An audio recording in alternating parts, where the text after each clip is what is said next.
Quruyur, kəsilir gözdəki yaşlar. Dayanır qırğınlar, kəsir savaşlar. Sevincin önündə əyilir başlar. Ana sevinəndə Allah sevinir. Qanqal çiçək olur, tikan gül olur. Dünya başdan başa bir könül olur. Durna qanadından dərd yüngül olur. Ana sevinəndə Allah sevinir. Yuyulur tərtəmiz suçlar, günahlar.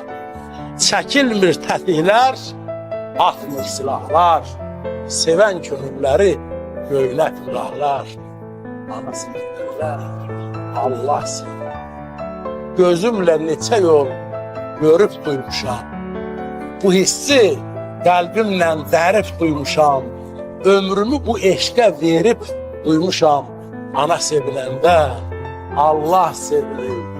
Sevgi nə nifrətdir, nə kindir oğlum. Dünya nə nifrətdir, nə kindir oğlum. Sevgi ən müqəddəs bir dindir oğlum. Olursan ananı sevindir oğlum. Ana sevinəndə Allah sevinir.